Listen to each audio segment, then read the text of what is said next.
Hello, everybody. I am very excited to talk to my friend Sharon. I'm trying to pin her thing, and you know I always have issues with pinning. I'm not a good pinner.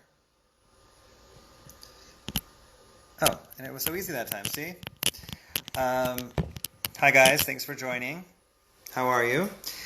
We're talking to a great friend of mine that will have some very great and interesting things to talk about. Her name is Sharon Chuter, and she is just a wonderful, cool, interesting lady. I just spoke with her, and she was wrapping up a call, so she'll probably be on here in a minute. So, yes, I have a new set. Thanks for noticing, Erica. I'm in a new location. How's everyone doing today? How's everyone's mood? I'm feeling a bit more optimistic than I have been in the last few days, and a lot less anxious.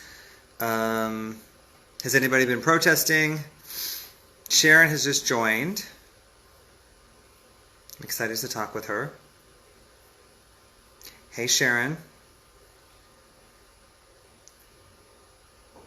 What's up? Here's Sharon.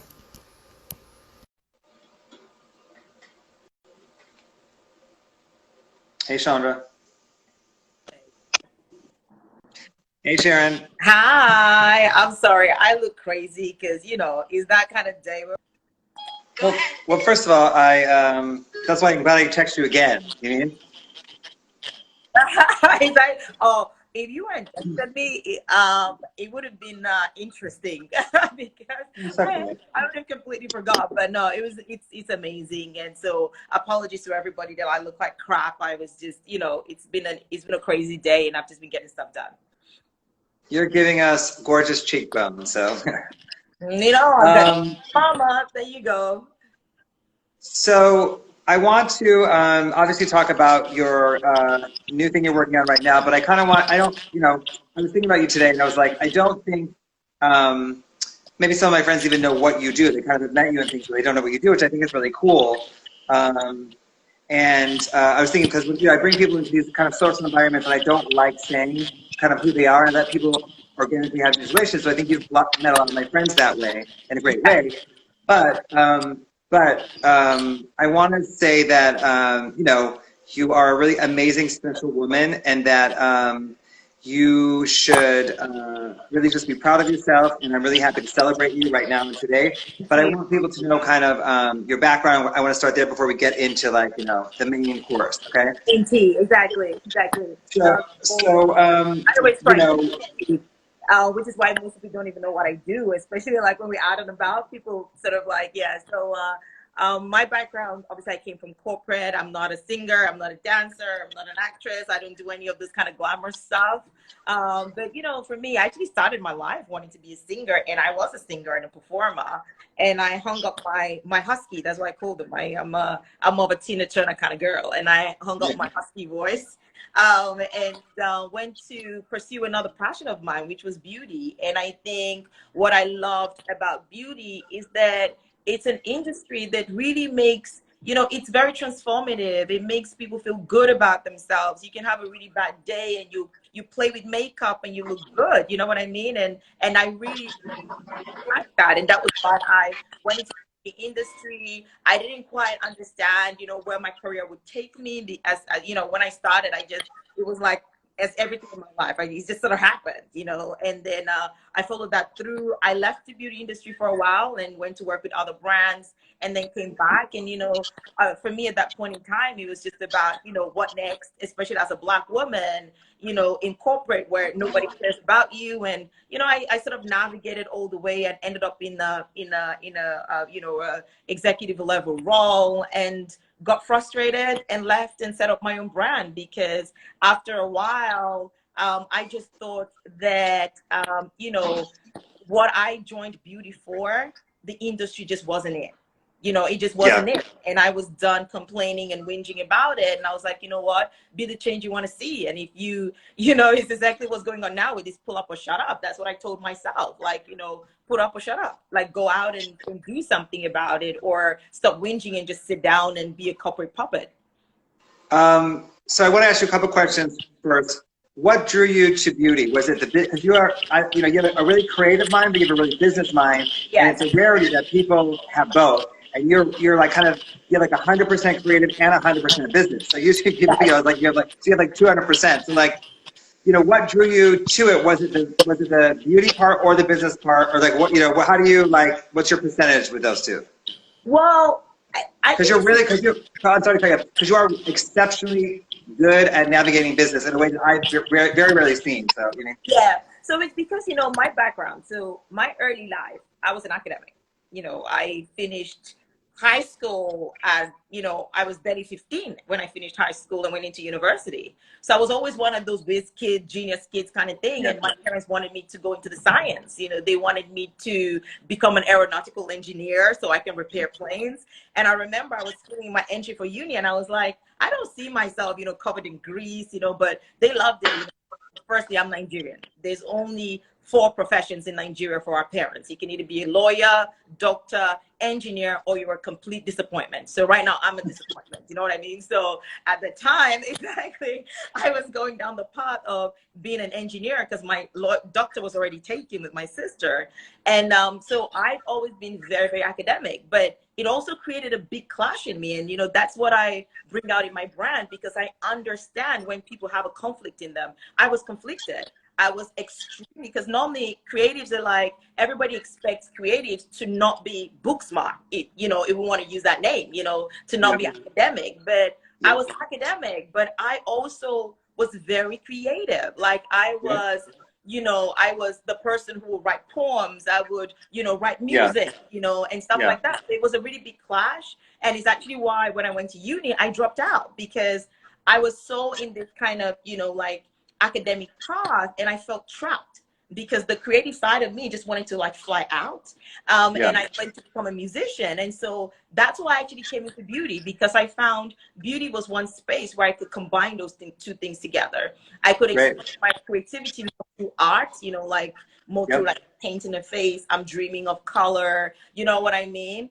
So yeah, so I think for me it's like one of the really good things for me is that when I came into beauty, it was a space that allowed me to be what I call mentally ambidextrous, which is be able to be like, and when people, and you've seen that, when people meet me and I'm business, they can't even imagine I have a creative side. Like a lot of people don't know, I design my packages, I write all the copy, you know what I mean? Like, and that's why if you, it's like how I speak, you know? So a lot of people don't know that side of me. So if people meet my creative side, you know, or meet me after dark, when they see me during the day, they don't know I'm the same human being. And if people meet me during the day and see me after dark, they don't know I'm the same person. And you're one of the few people who see me at both.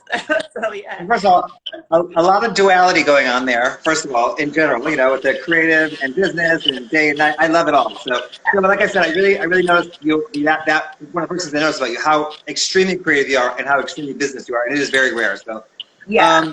Okay, so I want to ask you a couple of things. So, how do you feel like in like 2020 with representation in beauty? Well, you know how I feel, David. It's awful. Well, no, my thing is like, you know, because we've talked about this and you and I have talked we've talked this week several times, you know, so my thing is, you know, someone asked me on this show, on my live, the last week, they said, how is the fashion industry, we talked about this, how's the fashion industry, how can they, what's one thing they could do? I said, use black models. That's number one. I mean, so start there. I mean, That's a so, start, right? I mean, have you seen it in the past couple of years? Has it made any, you know, advances or anything to you, or what do you? They pretended to make advances, you know, and Yeah. I'm sorry, go ahead. And do you think they're all, you know, false and they're just, you know, like, you know, there's one black model? Yeah. Yeah. Exactly. Tokenism. Yeah. You know, that's why what I'm saying right now. Chandra, V. Bozeman saying terrible. Yes. I was, you know, that wasn't even a real question. You know, I just said it, you know, like, Exactly. No, it's really bad. Like, because that's why I'm doing what I'm doing right now. Because I was like, you know what, we've done having these conversations behind the scene. Let's take it out there. Let's take it to the consumers because this is really messed up. Every time companies pretend to do the right thing and they don't do the right thing. You know, when it was like, oh, fancy launch, oh my God, they saw it was profitable and people were calling brands out now because all of a sudden 40 shades became acceptable. What did brands do? They started launching 40 shades, but you couldn't find them anywhere. You couldn't find Yeah. them anywhere. A lot of the Yeah. brands that are launching these products walk anywhere. You can't find them. You only Yeah. find them in Harlem and Brooklyn and you know what I mean? And so it was like, hey, stop doing tokenism. Like if you're gonna do it, do it. If you're gonna pull up for real. And if you're not, then just F off and just say, I don't like Black people. I want to, which, you know, yeah, I agree. So I want to talk about the story that you told me at the time about when you went on, because I just want to I want people to really understand this side before we get into the meal, you know? Yeah, So yeah. you told me the story about when you were, you went on the sales floor, remember? Yes. So tell that story, just because I want people to understand. I think, you know, you're such an incredible person. That's a very telling and a great story. So. Yeah, no, I think, a lot of times, like, I think, and that's the difference between me and a lot of brands, right?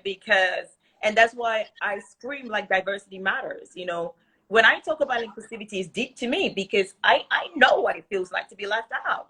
I know what it feels like to feel unpretty, to feel like you're not beautiful, and at a point in my life, wishing I was white. You know what I mean? So that I can be beautiful too, because every girl wants to feel beautiful and be the belle of the ball and walk in, and every guy's like, oh, ooh la la. You know what I mean? And I remember when I was still in Asia and with a big corporation, walking in and going on the sales because I could be an executive, like my team know behind me right now. You're seeing boxes because I'm pulling boxes. I'm hands-on, I'm on the floor, I'm everywhere. And just I remember this particular experience, like being on the sales floor and these girls walk in, and they were like this really, diverse group of girls, a Black girl with her white friends came in, and they were like, oh, I love this product. And they were like playing with it. And I was showing them the product. And at the end, they were like, okay, oh, sorry, I just saw somebody say my skin looks good right now. Really? My oily grease? Oh, thank you, boo. You're great. And so after I finished showing them this product, the other girls were like, oh, we'll take it. And she was like, I'll take it too. And so I had to stop to tell her, you can't have it. And in that moment, I couldn't do it. I didn't know how to do it. And I said to her, no, you can't. And she was like, why? And I'm staring at this young girl going like, whatever I say right now is going to really have an impact on how this girl's life is going to be.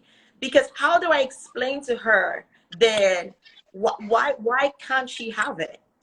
She's young, she's 13, like she's probably like 13, 14 years old. Why can't she have it? And it really hit me that this is the first of many times. This is probably not the first that she's gonna hear, no, you're not enough, not for you, we don't do for you. And that's sad, because this is how they build that self-hating you. This is how they build all of that, because you start hearing no everywhere. You want to go buy lipstick? No, your friends can have it, but you can't have it. Well, you just froze, and we're getting to the good part.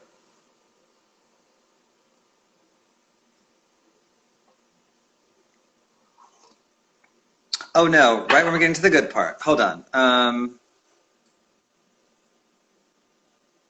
Crap. Let me,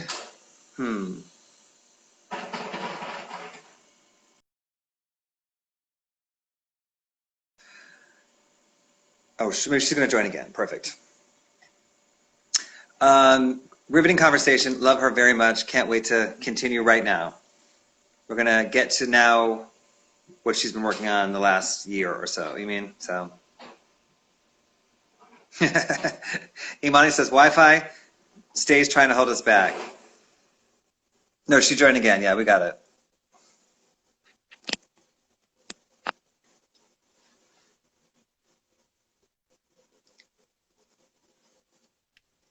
Oh, sorry. Was that you? Or okay, so I don't know what's going on with my phone for the last few days. It's dropping in and out calls, internet. So if it happens again, sorry, I'll just keep dialing back in, but it's weird. Because they're trying to hold you back. You know that. Okay, so. You know what? It's true. Like, I don't want to be a conspiracy theorist, but since I started working on this, I cannot finish a conversation. Everything is disconnected. It keeps, since I started protesting and being like a troublemaker publicly. Stay diligent. You got this, boo. Okay, so I want to talk about, you launched your own company, and you said something that, someone asked me recently, do I think nightclubs are racist? And I said, I think the world is racist. That's what I said. So I said, what I did is that I created spaces that I wanted to create my own thing. So then you created your own beauty brand, and let's talk about that. So explain that quickly. First of all, I love that. event we met at an event, but the event we did together, that first one, both of them, but the first one was so special to me. It was such a celebration of beauty and the purest form. So you talk Yeah. about your brand, son. No, thank you. No, I think, for me, I was done. I was at a point I was just sick with corporate. I remember I would just go home and I would just be so upset all the time, about nobody listening. The brand I worked with, I'm waiting for them to pull up, by the way, because I know the conversations we're having in there and the amount of times I was challenging them. Why are we doing this? We were getting feedback. Like every single time we meet, going like, when are you guys going to provide for people of color? And I'm a person of color sitting in that room, and the only person, by the way. And it's awkward for me because I'm looking at people going, hey, what are we going to do? And everybody's like, just, you know what I mean? Like crickets in the room. Next slide, please. And so for me, I was like, okay, you know what? Talk is cheap. I hate, and that's why when all of these things started happening, instead of ranting, I did something. That's just who I am. I don't like sitting there spending my energy ranting and complaining. At a point I start thinking you actually now crazy because either once again pull up or shut up, either do it or just stop talking about it and move on. And so I was like, okay, I'm gonna go set up a brand. I'm gonna set up a brand that celebrates all the people who've been left out, because I understand I am one of those people who've been left out. I wanted to celebrate all the weirdos because that's what I heard my entire career. You're a weirdo. You're so strange. Of course I'm strange. I come from a different background than you do. I'm sorry that I didn't play lacrosse and, all the fancy stuff that you did. I didn't do all of that. So my upbringing is different. So to you, it might be weird, but to me, it's just life, And so I was just tired. I was tired of, pretending to be somebody else. I felt like I'd assimilated to the point where I couldn't recognize myself anymore. I just couldn't. And I hated the person I'd become because I'd become like, hey, darling, oh, bonjour, it was suffocating me. I couldn't do it anymore. So I was like, you know what? I'm out of here. And I'd rather sleep in my car at this stage than to sit here flying first class, doing all this fancy stuff. And every single time I stand in rooms and I just feel like I'm a shadow of myself. And so I decided to leave and I was like, I'm going to set up a brand, that is not a brand. I wanted to set up a movement. I was like, a lot of people, I have a very different philosophy to life to other people. A lot of people feel like real change comes from power from above. I don't believe that. I think it's the everyday people that really make a difference.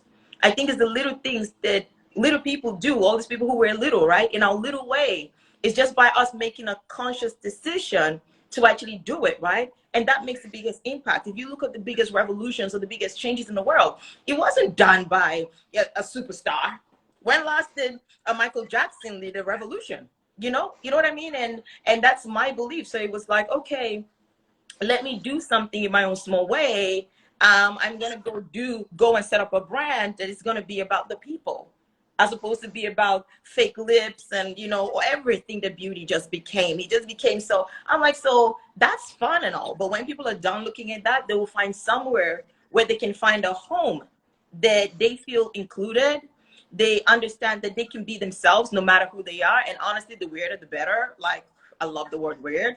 And well, listen, I hate to cut you off, but yeah. Sharon, because we have so many, we do it a lot in common. It's like I realized even in this conversation is that I've always said at my parties that exact quote: "The weirder, the better." I tell the door people, "The weirder, the better." I used to Sharon, I say the exact same thing. It's so funny. Keep going. I'm sorry to cut you off. So. The weirder the better. And so that was why I set up the brand. And I always go like with my brand and what I do, everything I do, it's the same thing. I've been consistent my whole life. It's always fighting for people without a voice. When I was younger, I would have my jaw broken. That's how much I got beat up. Like everything, my ribs have been broken. Everything has been broken. And one of the things that I always did was never give up. In terms of, I will always stand up for what I believe in. People always say to me, I'm from Nigeria.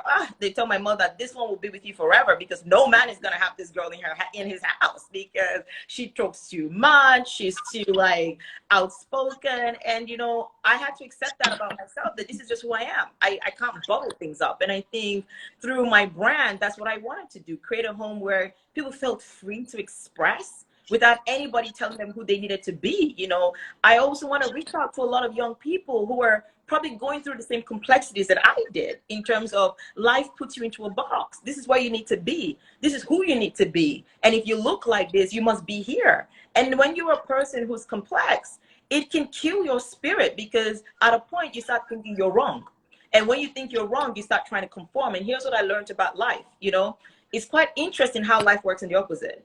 When you're younger, everything in life is for you to conform. An education system that is very straightforward. So the more popular people are people who are really good at conforming. It's why when you see a lot of successful people, they weren't the popular ones at school. Because at the end of the day, it's the ones who weren't conformist who end up being the ones who end up shining a light. And that's what I realized later in life. And it's people who can persevere to sort of break through that mold and go like, I'm not conforming, and it's fine. But society is built to tear you down until you conform. And so I wanted to create a platform to which I can inspire people to be proud of being nonconformist, to go, yo, this is who I am, and take it or leave it, but this is what it's going to be. Well, it's interesting because people have asked me many times, like, you know, what's my advice to younger people ask me my advice, etc. I just say, do you well. I always tell people, be themselves very well. You know, Exactly. like, you know, it's basically similar, similar to what you're saying. Okay, so you did a launch event, and we met, and we fell in love the minute we met, and it was so interesting love because at first sight, wasn't it? it was love at first sight, and it's interesting because, you know, I've been working on one side, and we only met really close to the event. And we met in a walkthrough, and we walked in, we kind of looked at each other, and I love what you told me. Your first impression of me was, mine was not as like, you know, mine was kind of what it is now, but yours was totally different. But my thing is that we agreed on every single thing across the board, and we had just met in seconds. We were like, oh no, we lost it. It should go here. No, that should be blue, not purple. You know, that kind of thing. Both those. And we were like, kind of looking at each other like, wait, why are we agreeing on every single thing? It's true, you mean? So by the way, guys, when I first met Damon, I thought, oh, he was going to be a poser. I was like, oh my God, you know, he had like, you know, this fancy, like, not like you want to judge, but this is the problem of bias, right? And having these types of cognitive bias, it's a really bad thing. Because, you know, I first met him and he like had sunglasses, like the sunglasses with that big on, you know, the jewelry, the whole, I was like, oh my Lord, they don't go bring me a diva. What am I going to do? You know, like I need to get work done. I cannot deal with a diva.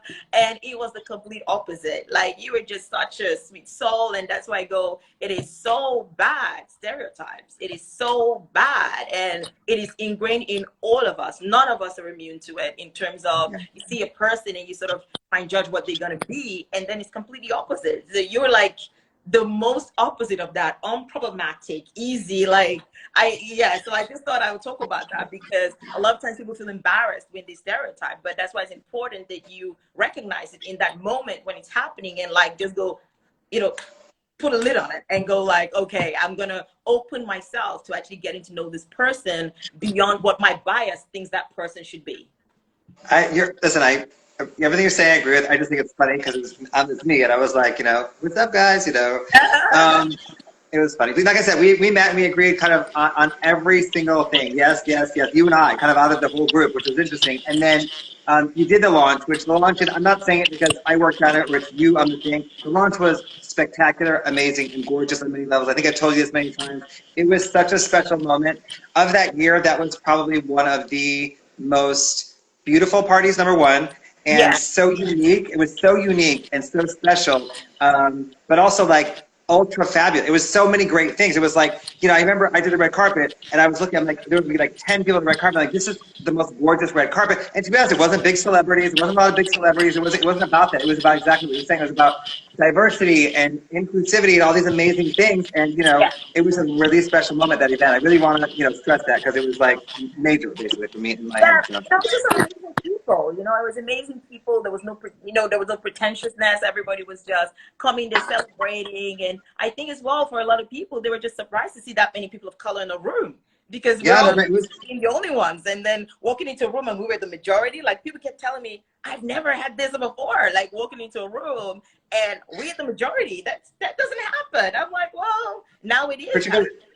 Particularly in LA, in LA, you know. So. Exactly.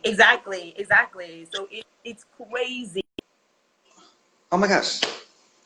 Every time, listen, you're right. The internet's trying to hold us down because we're right about to get to the reason we're all here. She'll join again, and we're going to talk about what she's working on right now, which is something she's very excited to tell us about. So, isn't she amazing? Sidebar, guys, isn't she amazing? Yeah, they really are trying to hold her down, right? She's going to come back. No, Sarah. She's coming back. She'll join right now. I can ask her, actually. I wonder if she'll join. Let me see. Let me give her 30 seconds, and then if not, I'll request her. Yeah, isn't she amazing, guys? I love her. She's unbelievable. So maybe I will. Yes, Imani, too, yeah. Imani last night and Sharon tonight. She's coming back, guys. Don't move a muscle. Chandra, Sarah, wait. Yeah, she's incredible. I love her. I'm very glad you guys are getting to experience her. You mean? Hey, Brian, hold on. Let me request her.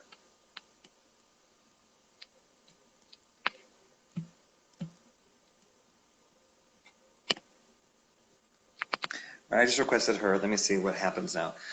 Brian, don't move a muscle. She just dropped for some reason the Wi-Fi, but she'll be back and she's great. So, hey guys, we're just waiting for Sharon to join again. I think she's having Wi-Fi issues, but don't move a muscle because she's someone you want to hear talk. Trust me. Did I see Ingrid on here? Did Ingrid join? I think I saw Ingrid join earlier when we were talking. If you're there, Ingrid, what's up? Hey, Chandra.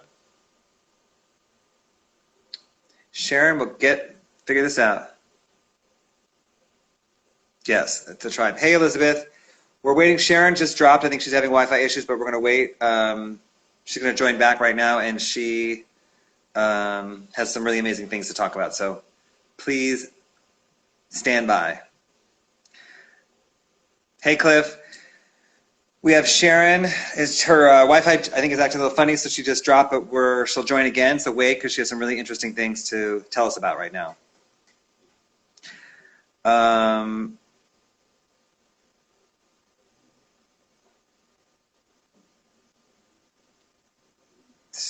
Yep, standing by. Thank you, guys. Let me request her again. I already did, but...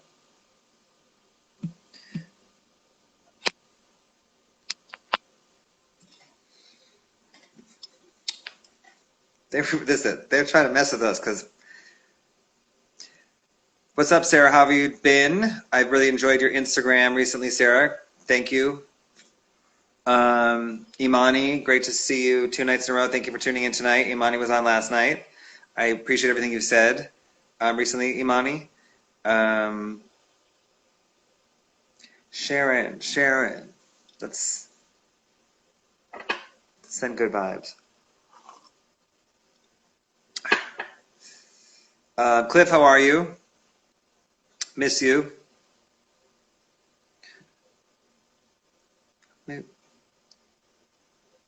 We got to finish this conversation, guys. I'm determined.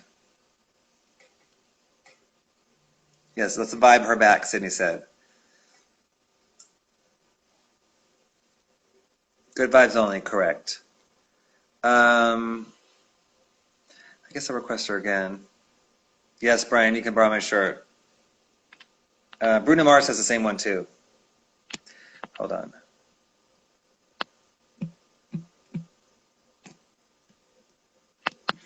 Requested her again. Let me see.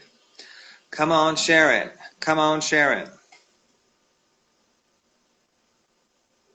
Yeah, she was getting me hyped right now. Yeah, exactly. How is everyone saying? Good question, Chandra. Mine was not too bad, actually. Less intense than the last few days. Is Memphis on here, Sydney? Dang, where's Sharon? Come on, Sharon. We got this. And I think if I hang out, that won't do any good. I think it's her Wi-Fi. I didn't see Memphis join, but hey, Memphis, how are you? We miss you. I have Mila Jam tomorrow night discussing Black Trans Lives Matter. Very excited to talk to her.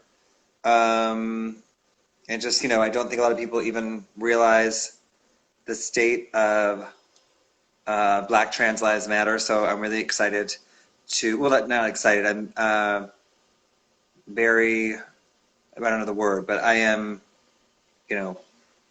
proud to have her discuss, you know, what's happening in the Black trans community right now. So I don't know. Let me call her, actually. I'm going to call Sharon, and worst case scenario, we'll put her on speakerphone because she needs to say this. That's what I'm going to do. Good thinking, Damon.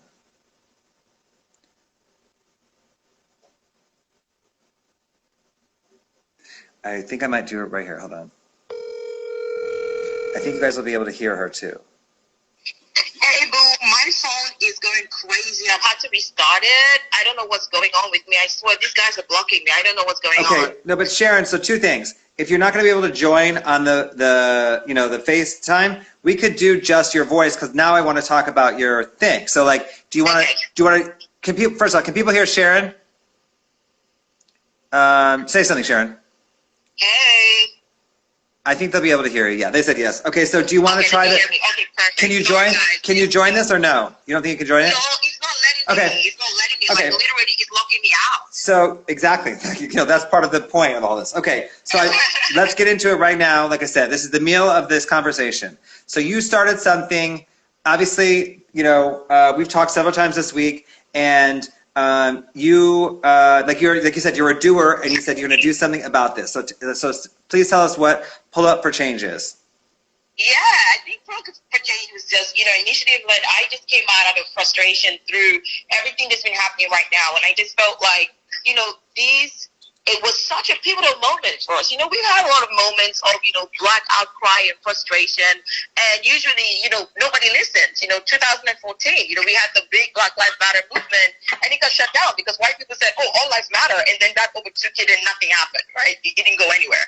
So I felt like this was a very unique moment in time where we were going, hey, you know, Black Lives Matter, and people were like, oh yeah, actually Black Lives Matter, and so that was really, really, really important to me, you know what I mean? And so when I came out, and then, you know, I'm out there protesting, you know, doing all of this, only to come back in and log in my phone, and I was seeing a brand just post, you know, oh, you know, support the Black community. Meanwhile, the brands that I know actively have excluded us, and I'm like, this is crazy. This does not make sense. Like, it's so weird and strange, and so for me, I really wanted to do something. And I think one of the big triggers for me, I saw a brand. They sort of like, there was a post that I did on our brand page, and it quoted Desmond Tutu, you know, and he talked about, you know, if you stay silent, you know, in a period of oppression, you know, you're one of the oppressor, and you're on the side of the oppressor.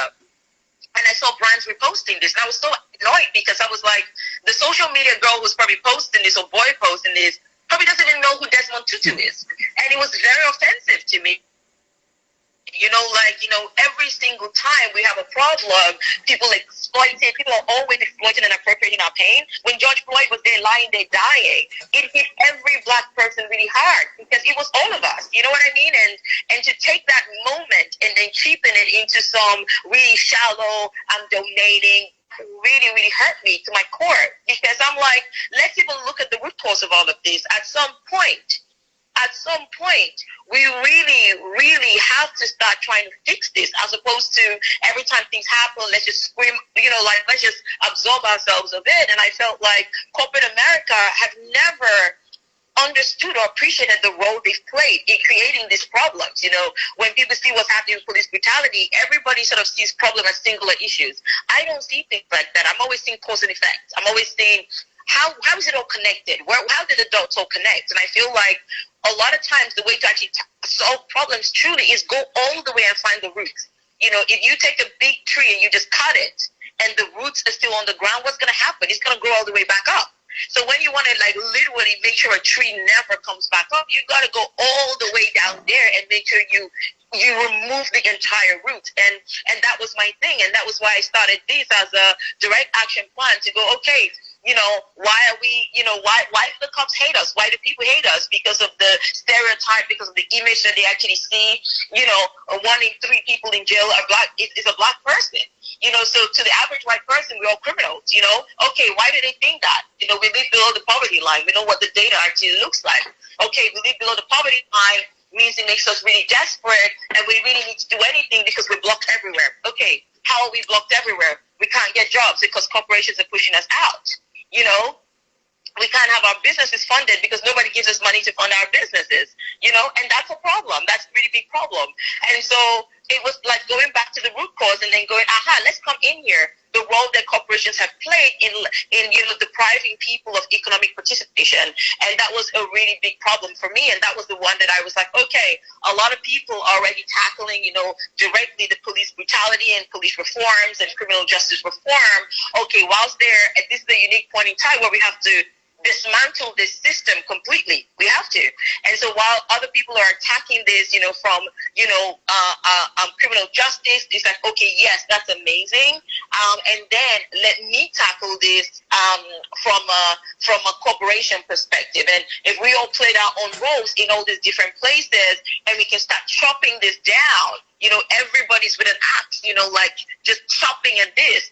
At some point, we're going to have killed this tree completely. This tree that is racism here, we would have killed it, and we can plant a new tree that we can all enjoy, and everybody can flourish. And that was really the goal, and that's the objective of Pull Up for Change. First of all, I love that tree analogy so much. I told y'all on this, my IG, that this is a brilliant mind here, Sharon. I love that tree analogy, by the way. Okay.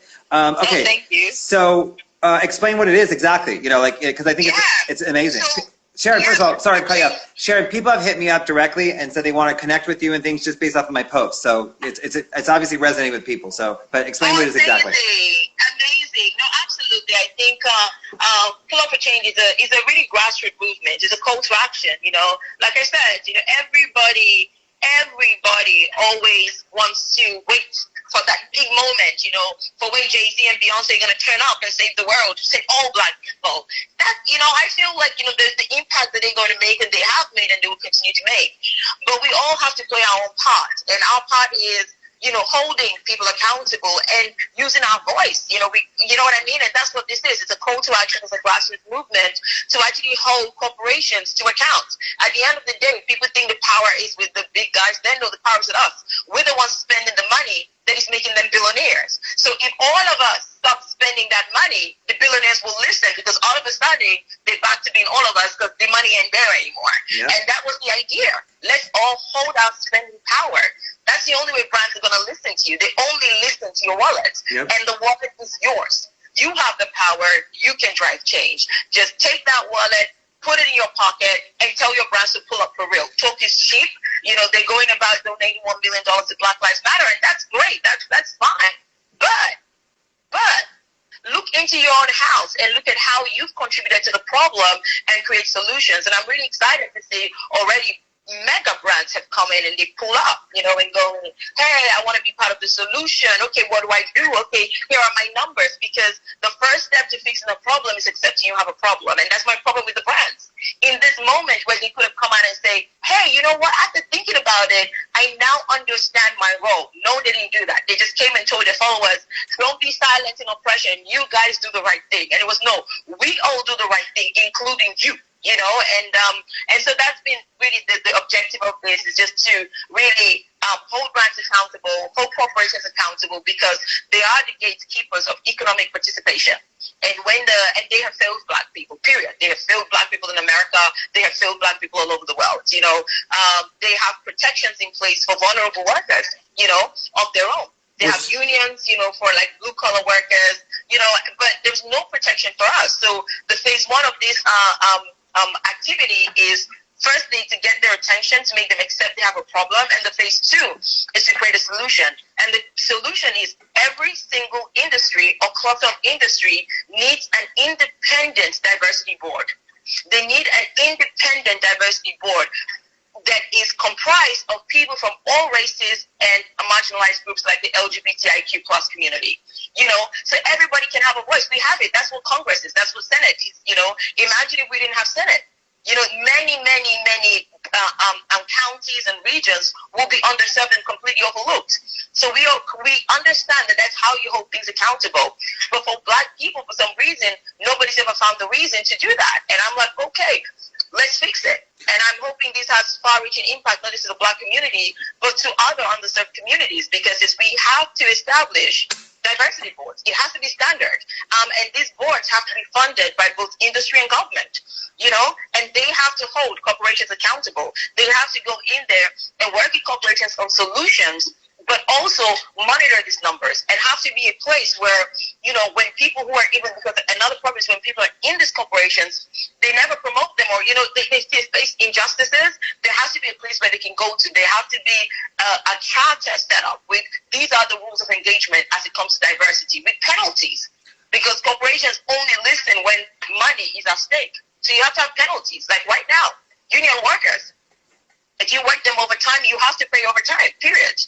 If you want them to work on a public holiday, you have to pay them for a public holiday. They aren't doing free work because the union protects them. We need those protection for Black people and all minority groups. And that's the second part of the action that we take in is we want you to acknowledge you have a problem, and then let's come together and solve it. And the answer is let's create an independent diversity board that governs this, and every brand and corporation has to report to. They all have chief diversity officers, yes. So all your chief diversity officers have to account and be responsible to these people, almost like the FDA has oversight for, safety of drugs and food. You know what I mean? We have to set up something like that, and it should be funded by the government and by industry. They're very good at donating money. They have a lot of money to donate. Beauty is big business. Fashion is big business. Every industry is big business. Beauty and fashion can cluster maybe and create a group because it's a very similar industry. We have to figure all of that out. But what we need to do is open that dialogue, figure out how this is going to happen. But the corporations have not been successful in policing themselves. We need to police them. Well, first of all, Sharon, bravo. Like, everyone in the comments, everyone's like, so much admiration and congratulations to you for taking the initiative and doing it in a very short period of time. You did it in a couple of days. I know you. We talked about it. So a couple of things, I love the idea of like the board or whatever you said. I don't know the proper word, but because when you were in those rooms, you were the only Black woman, but you're saying it has to be a diverse people making decisions, which is a great solution to the problem, number one. Number two, you were saying too something when we talked is that, instead of just throwing money at the problem, give people careers, long-term careers, which will change their whole life. And then also you said, you sent me the statistics. Just grab off some of the statistics, because I obviously know, Black corporate America is, it's like statistically low, but the statistics, I can't say the word. The statistics were insanely low to me. So just rattle off some of the statistics. Yeah, it's crazy. Participation, for Black people in corporate America is 8%, and then 8%. When you go to management roles that actually where people can actually start making good money, it drops to 3.2%. 3%. So you think about it. Most Black kids who go to college have college loans. And they're still paying it off. Like some of them are almost 40 or over 40 are still paying it off because you're not rising to roles that actually pay you enough money to even get rid of your college debt. So it's a big problem. And then you come into the CEO level of the Fortune 500 companies, there are only 4 Black CEOs, down from 7 almost a decade ago. How are we going down?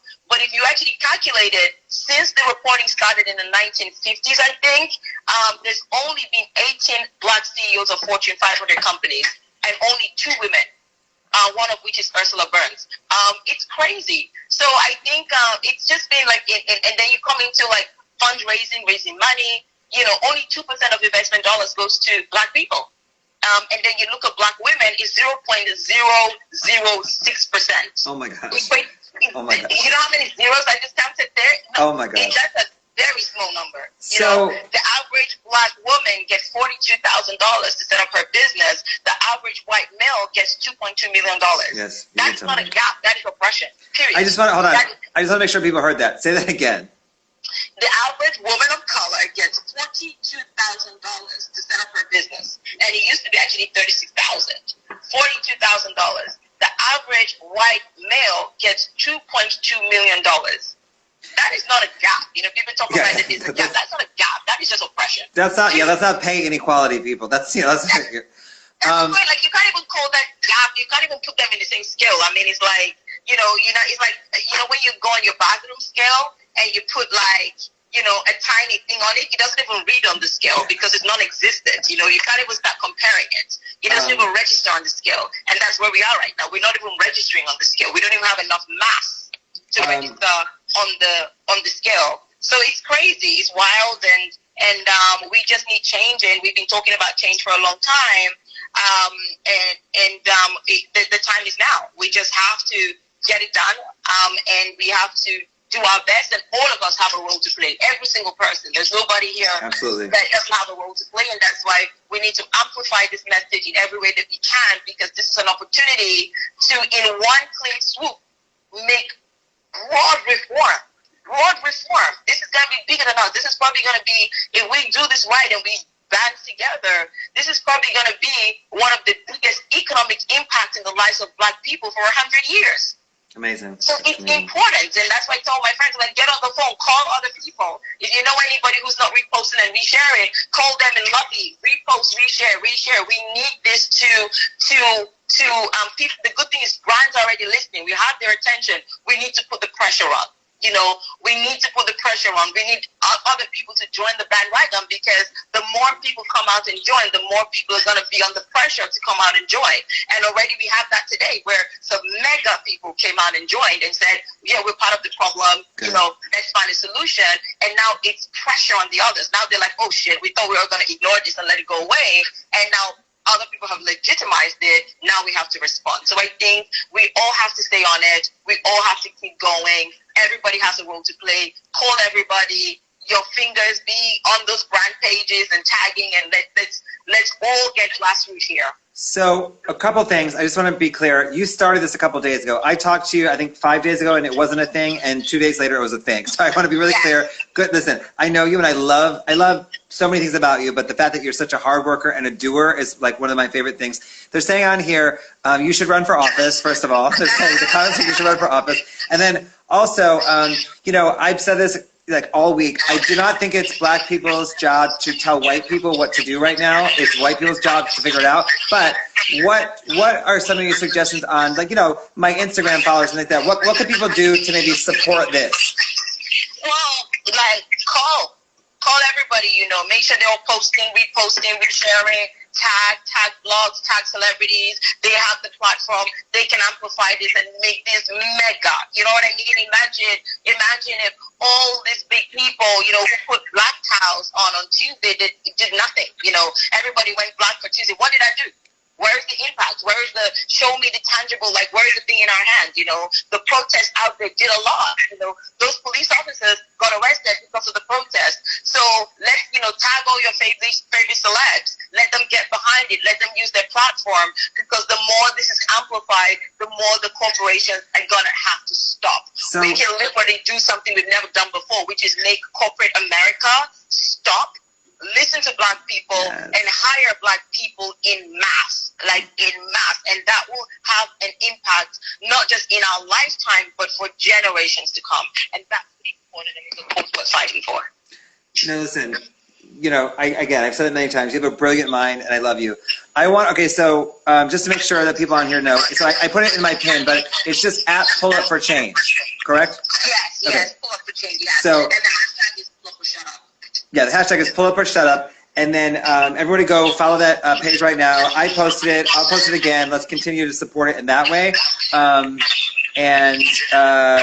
You know, I don't know. So what else? What else do you want to share, Sharon? Just keep going. Like, I love you. No, all I got to share is, guys, you know, this is all our fight. This is not, oh, it's a Sharon fight, or is it this person or that person? Like, you know, keep the pressure on, you know, keep the pressure on. It took 9 days of America burning for them to arrest 3 people. Yeah. 9 days. Yep. But we had that energy, and it kept getting bigger and bigger, and that's why that happened. So we need to keep the same energy and keep amplifying, making it bigger, so they know it's not going away. I'm going to be a fucking pain in your neck until you do this, until you do the right thing, and that's what we need to do. We just need to stay on them, and that's why I go out there, be tagging, be raising awareness for it. Even in the last 24 hours, you know, the awareness is crazy, but let's take it more and more. We got an egg, 40 million likes, just for shits and giggles, literally, an egg, right?